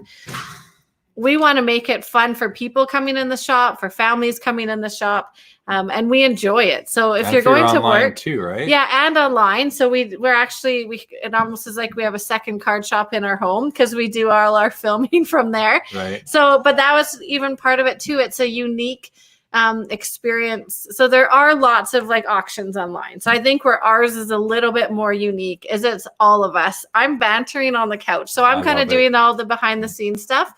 But I said, if we're going to be doing these like 3 times a week, few hours every day, I'm not just sitting here like a bump on the log and not talking. No, you want to be involved. You want to be involved. And so even like Maddie gets in on some Monday nights and he's had some of his basketball This is your cards. son. Yeah, sorry. That's my son, Mateus. Yeah. So he's been involved. If Trinity goes by or the cat walks over the screen, it's like, this is just a part of who we are. Yeah. And that's what we bring to the shop. So we have a lot of fun with it. We involve the kids and each other, and yeah, it's fun. Good. So let me ask you this. So far, so good. When you started in the store a year ago, how long did it take you to really kind of find your groove and get much more comfortable being in here and talking to the customers? It took a little bit, I'd say. So some customers I already knew quite well because I'd been doing the breaks and had been around, or they just kind of knew who I was. So that part of it wasn't so bad. I've been in customer service for a long time, so I was used to kind of engaging with different types of people. I'm sure some days I still have a hard time because it is such a different industry. Like it's different now with COVID rules and everything, but people like to come in and just like hang out for hours. And I'm like, oh my gosh, we have 10 more hours of work to do. So sometimes like my brain still's like, okay, shoo them out. We have to get work done. But at the same time, that's what this industry is about. It's connecting with people and being a part of them, collecting their collection and wanting to talk about sports. And so I think sometimes I probably tuned out a little bit, and then other times I get involved because it is really fun. Yeah, for sure. So it didn't take you that long to find your group. group. That's pretty cool. So before we talk about something of that you told me about yesterday, I think is really cool. So get this, guys. There's a special Facebook group out there for women in collecting that none of us dudes know about unless you know a girl who's in this group. And Katie is part of this group. And I don't even know how many members there are, what you guys talk about in this group. And hopefully it's just another collector group, just with women collectors and people working in the industry. But before you kind of inform us about that, I just want to put up a couple things. I like Stepan's comment, my favorite episode to date. Cheers, boys. Thank you so much. I love every episode I've ever done, to be honest. They're all so much fun. And oftentimes I say at the beginning, I've been looking forward to this episode. I look forward to them all, but I was looking forward to this one too, because it's Sports Cards Live on the road. First time ever. I'm on vacation right now. Like so you're like relaxed a little bit more. I'm a little relaxed. I'm a little bit more relaxed, but I spent the day in the pool. My wife was nice enough. She's kind of handling the kids, because it's an hour earlier for me than usual. Usually that's why the show starts at 10 o'clock Eastern, 7 o'clock Pacific. That's 8 o'clock for me in Mountain Standard Time Zone. So it's after my kids have gone to bed. I have about half an hour to get ready for the show. It's a bit earlier here right now, so my wife's nice enough to put the kids to bed with my folks and take care of all that. So that was all nice, but they're all fun episodes. But that was Billy, whose comment I put up earlier. Finally, the brains of the shop. I love that. That's what, and Scott's comment's funny too. I don't know why card shops even print customer receipts, copies of customer receipts. That's pretty funny. Billy's comment says, thank goodness for Katie during their Facebook auctions. The order of people running that show goes Katie, Maddie, the cat, Jason's mom, lasagna, and then finally Jason. That might be the funniest comment I've ever read. Lasagna. Billy, I love that. Billy, by the way, was a guest on my show. Billy, I forget what episode it was, like maybe 17 or 18, but going back into May, and we're going to get you back. Actually, we've got Billy's actually, I haven't confirmed it yet, but Tony Sirianni, who's also a product manager at Upper Deck, has confirmed coming on the show. We just haven't set the date yet. That'll be in August as well. Okay, tell us about this a little bit, as much as you know about this Facebook group. What's it called? Will they let men in? And is it mostly female collectors, female shop workers, owners, staff? Tell us a bit about the group. Okay, so it's just been probably in the last couple weeks. So Chris from Upper Deck had sent out a message to a few of us and said, hey, I've had a few more emails just in regards to women shop owners and men's reactions to them being there, with probably more on the negative side, which is unfortunate. How can I connect her with some of you guys so we can have a conversation? So the article that you had mentioned earlier, I wrote it for our blog, and then Chris had shared it because I just kind of had it in my mind for a few months, and finally I sat down and was like, I hammered it out of it's something unique, like having a woman in the shop, I guess, just not fully unique because obviously there's a group. But yeah, I just kind of, I don't know, I felt like putting my thoughts on paper and went with that. And so then from there, we found out there had been this group that had started after the national one time called Women in Cards. So it is a private group. You do have to be invited and then accepted to it. So I believe not in a bad way, but it is just women in the group. So we really want it to be a safe place to kind of share collections, share experiences, no man bashing, I promise. I'll be like, we'll get on that right away. But just kind of a different place and unique, right? Because there are you can be in many groups where you're talking about the hobby and so that's okay. Be in those groups. This one's just a little bit unique because it is a kind of a smaller group that's in there. So there's about 50 people in it right now, so not a ton, but it's definitely growing. So I hope but it's not 8 either. That's 50 women in the hobby. I think that's actually quite significant. It is. And it'll only grow. It'll only grow. Do you see posts in that hobby where the member is like, hey, check out this Kobe Bryant card I got in the mail today, or here's my new Tom Brady or my new Wayne Gretzky. Like, are they showing their mail days? Yeah. And that's maybe what surprised me, because I know like my collection isn't as big as what there's a few things that I do collect because I'm in football pools, and so I kind of got in my mind I collect the guys that are in that football pool for the year. So I've kind of picked up a few, but none of the big cards. Like, they're here in the shop. I kind of get the base cards but I love Marvel too. I love just opening cards. So when Jason's like, here, open up a box, I'm like, oh, sweet. But I give him the cards back. You don't get to keep I'm them. like, it's shop property, but that's okay. That's still cool. But I've loved seeing people's collections. And even just a few hours ago, one of the ladies posted like, this is what I got. It's like, So excited for mail day, or this is what it was football cards. Jerry from Upper Deck, and I'm sure she doesn't mind me saying this, but I didn't know that she was such a big Trevor Linden fan. But now that I see her, like she's mentioned it a few times, I'm like, oh, Jason, I know we have some really cool Trevor Linden cards. I'm like, I'm going to send her pictures of them. So I think that'll kind of be a part of the group. But then there's also, they've been talking about grading and how to go through grading. And so some of the same questions you're talking about, right? But they're just, it's the women who are talking about it instead. So right on. Probably it's not as secretive or have secretive information. No, it's just, I just find it very interesting and refreshing and cool because cards are cool. I don't know. And let's face it, we're a bunch of dudes collecting cards with pictures of dudes. I know we kind of all make fun of ourselves for that. When it's a female collecting a card, it's a female collecting a picture of a dude.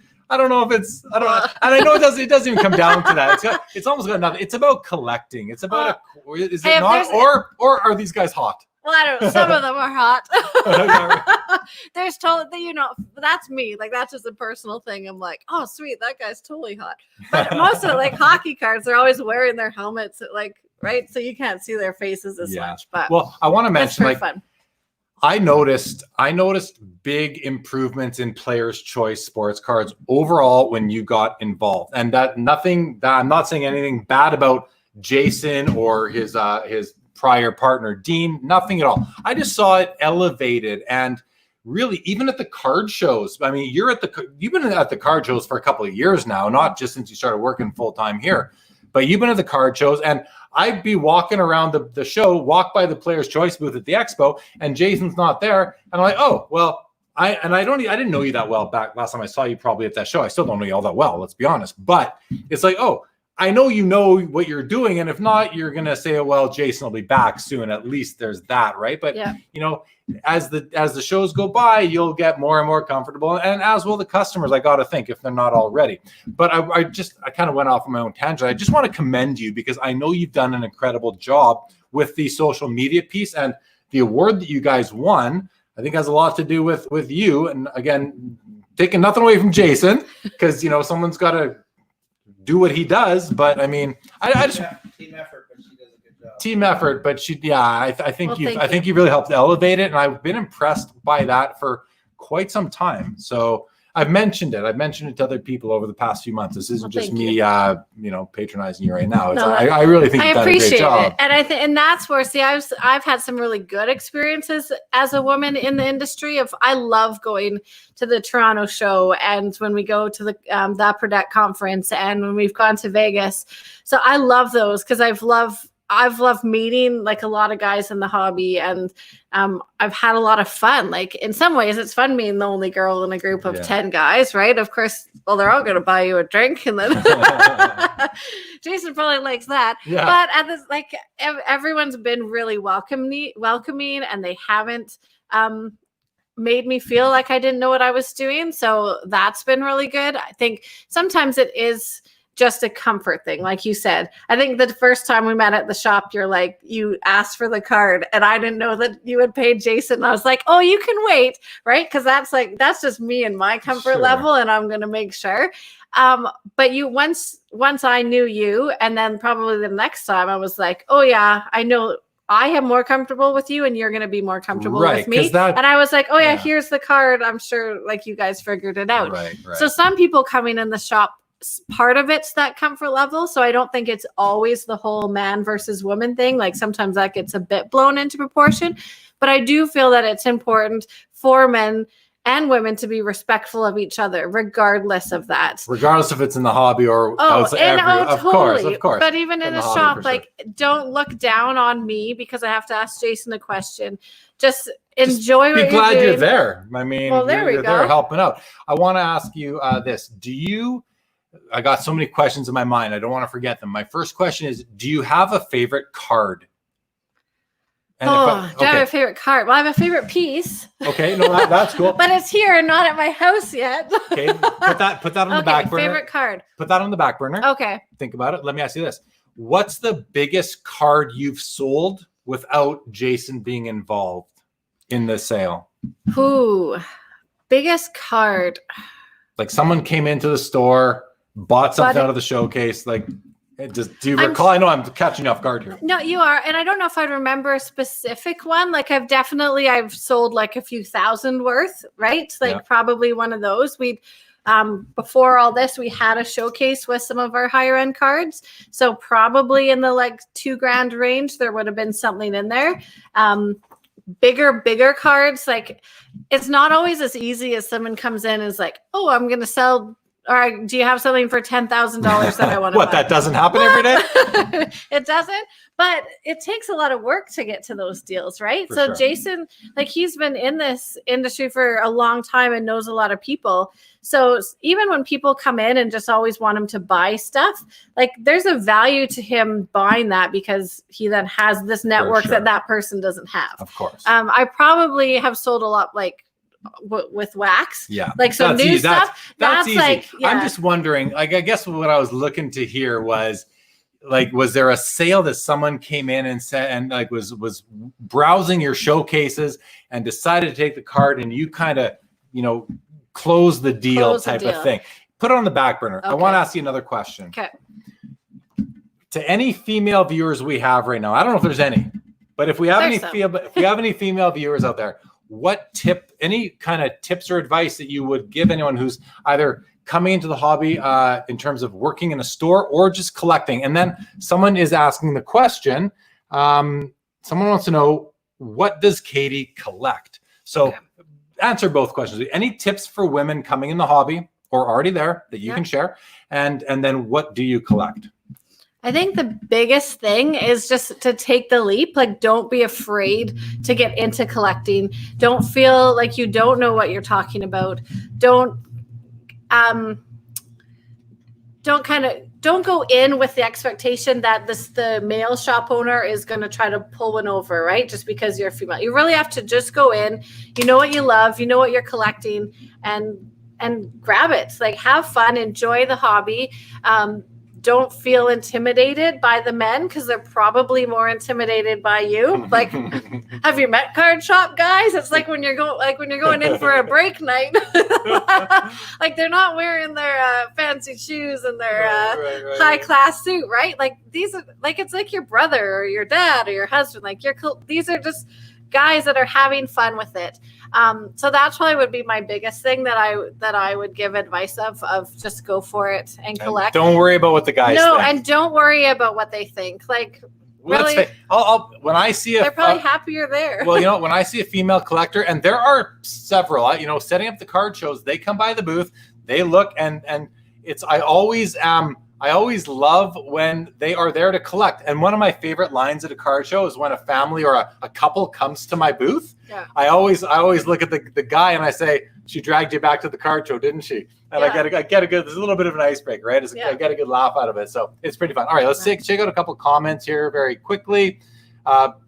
Scott says, cheesy dad jokes. Are they male days or female days? That's a good one, Scott. There you go. And the last one, the next quick comment, Legion says, what does Katie collect? So we kind of talk about that. Favorite card design. There's a lot of talk about eye appeal regarding cards. What's her take on what makes it? Oh, great question. What's your take on eye appeal and what makes a card stand out to your female eyes? Okay. For me, I guess like one of my favorite hockey products is SP Authentic. Like, I love how clean they are, how nice they look. That's one that even the last few years I've really liked, and I'll usually like sneak the base at home or like kind of have some off for myself. I think so. For me, it's like those clean looks. The cheesy ones, I'm not necessarily as drawn to as much. Okay, I don't know. Billy, you know this. We kind of teased about the hot dog cards this year. Right. But I get that it's fun and the cheesiness of it. But as like a female collector, that probably wouldn't be something I collect. Right. But it might be something I pick up for my kids. And that I'm going to think about. And do you like shiny cards? Do you like colored foil cards? Or do you just like SP Authentic is a beautiful brand because it is so clean, a lot of white to it, right? Which I think is just, it makes for a very clean, easy card to look at. what do you think about foil and I like and those shiny too. Like stuff? so we probably all just opened up a bunch of Stature, which was a new product this year, and I really liked it. I think sometimes though, like they go too much with all the colors. Yeah, what do you think about parallels? Like the scope of even them. as like the pink was a bit much for me this year, right? But I'm probably not the only one to say that.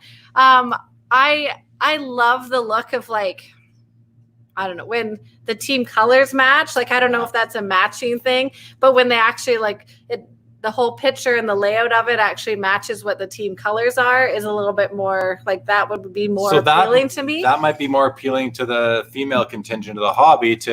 And let's face it, women are just better at dressing themselves than us dudes are. So they're gonna like things that match, colors. right? They're gonna isn't it more men are colorblind than females? What is Billy? Billy says, Katie, has Jason ever gone to California for fun and left you to run the shop and then had to quarantine to make you run the shop for another 2 weeks? Now, I want to tie that into something that Jason was just saying, which is you have some of your own customers that are now, they come to see you, it sounds like. I do. Speak to that briefly. And when you're saying like what's the most expensive one, Jason did help close it, so it was very much a team effort.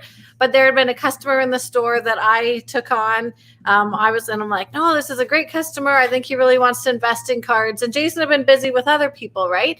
So, but then he came back, and I was like, I just knew it in my gut. I'm like, I wanted to introduce him. I knew they'd get along great. So he had come in, and he actually was like, I want to invest 10 grand in cards, put a package together. So I didn't then pick the cards for the 10 grand, but it definitely was. I don't think he would have come back if I hadn't taken that sounds effort. like you helped, yeah, 20. Yeah, and he probably you helped make stopped. them. So you like helped that collector or / investor be comfortable in this environment, in this particular store. Yeah. That's like relationships, right, Jay? Like relationships with customers, so important. All right, good stuff. Really Let's check out these comments here quickly again. Paul says, I know lots of guys in the hobby who don't know what they're talking about. Paul, no doubt about that, right? No doubt about that. And Richie Barone, the mayor of Canada, joins the show. Rich, how are you out in on Long Island? It's later there. Hope you're doing well, my man. Okay, listen, this has been a ton of fun. I'm so glad that we had the idea to do this. I know I was on vacation. I'm so glad I got to do a show from vacation, from here, introduce you guys to my viewers, the subscribers of Sportscards Live on YouTube, and meet some more of your auction fans and your customers. I mean, I do. I'm in there commenting on the odd auction. I come in and watch. I'm in and out kind of thing, but it's always fun to see. Hobby content is awesome. So, on behalf of collectors, thank you guys for creating it. Thank you for doing what you're doing. Great shop here in Kelowna, guys. Players Choice Sports. Be sure to check it out. Yeah, Jay, we're gonna bring Jay back to say goodbye. Oh, we have a question from LMCK. Says, as a woman, do you feel that women's content would have to be 100% above the guys' content to go anywhere? I am a woman and would like to start a YouTube channel about football, but I'm worried about it. Well, go for it. Start your YouTube channel and send us an invite to subscribe to it. Exactly. Yeah, I don't just start. That's the thing. Yeah, right, you totally don't be afraid to start and have fun with it. And what do they say? Like, even if it doesn't go well, then start something else, because you want to do what you love to do. And if that's something that you have a passion about, then people are going to see that passion and see that you love it and follow you. So it's not necessarily about gender anymore. So you just want to get involved. So I think that's just something like the biggest takeaway. And two, like, we've talked a lot like about the investing side, which I see like so much happening right now and is super cool to see. But I still see all the families together. I saw like when people are isolated at home and bored, their whole families were watching the shows and watching your show and getting involved with it. So include, even for you men, like include your wives so it doesn't turn into something that you're fighting about. If you're always talking about sports cards, well, show her what you're talking about. Invite her to ours. Hey, she'll laugh at our jokes maybe once in a while, or we'll razz the guys a little bit. But I think as a family, if you're involved with it and it's something you do together, then it just makes it that much more enjoyable. So like buy her a pack of cards one day and see if she likes it, or what she likes. Let her open your maybe cards. Maybe throw a diamond earrings with it, but hey. Well, what I like what you just said the most was a few about a minute ago. You said, if you're passionate about it, and it really comes down to passion to me. So Al, I'm not a female, but I'll tell you, just start. When I started this show in April, I didn't spend a lot of time planning this. And because what I did do is I did some research. I went onto YouTube and I searched like live streaming, YouTube, doing a YouTube channel. And I found all these different videos, instructional videos on how to do this. And the one common theme everybody said was just start. Don't worry about being perfect. Yeah. Don't worry about being above anybody else. Just do you. That's what people want to see. They want to see your passion. They want to see you. So I recommend do it. There are female hobby content creators out there. One of them that comes to mind, her name is Loyola Nguyen. So Loyola, Loyola Ngyu. I forget how to spell, but find her, check her out. She's being super authentic, super being herself, and I respect that so much. So just start it up. Name wants to say this has been one of my favorite episodes. Thanks for bringing Jason and Katie on and highlighting their great shop. And Al gives us a thumbs up. Paul gives Al some encouragement. Just go for it. There you go. We all want to see what you want, we want to see what you want to create. So let's do it. All right, Jay. Guys, I mean, yeah, we're not going to do hugs. We're not going to do hugs. We're going to social media. Darce, come on over. Come on over. Darce doesn't want to come in, but we do have an audience. Darcy's here as well. Darcy Ravlick, well-known collector up across Canada and everything. So anyway, guys, thank you so much. This has been fun. Thank you. Everyone watching, thank you for watching. Thank you for coming out. This has been a fun one. We're an hour and 45 minutes, so we're going to cut her off, say goodnight. No show, Sports Cards Live coming up on Wednesday. I will be driving home that day. And then on August 12th, the guy who bought the Sidney Crosby RPA from the Cup BGS 10, one color for $125,200 will be joining me to talk. Not you. It's not you. It's not her. It's not Darcy. He's going to talk about why he bought the card, what his reasons were, what his plans are. We're going to hear all about that. That should be really exciting. And the one thing, I'm not going to tell you who it is yet because I said I wouldn't, but I will tell you he's a collector. So that's pretty cool. And then on August the 15th, Greg Cohn from Leaf Trading Cards will be joining me. More guests are lined up, just securing dates. That's why I'm kind of skipping ahead to August the 12th. Check it out. Again, if you're new, thank you to Player's Choice, Jason and Katie, for bringing new viewers to Sports Cards Live. Really appreciate that. If you're new, please subscribe to the YouTube channel. I would greatly appreciate that. We're getting super close to 800 subscribers. I'd love to see that get there as soon as we can and encroach upon 1,000. That's the big milestone. So again, everybody, thank you for watching. Thanks for tuning in, guys. Thanks. We'll be on Monday night on our auction. Check out and check. Let me just before I end this, we're going to bring up their Facebook stuff right here. So on the bottom on the ticker, everybody check that out. That's where you can find them on Instagram, Facebook, and there's even the store phone number so you can reach out to Jason and or Katie. Perfect. Awesome. Guys, good night. Guys. Thanks, guys. See you later.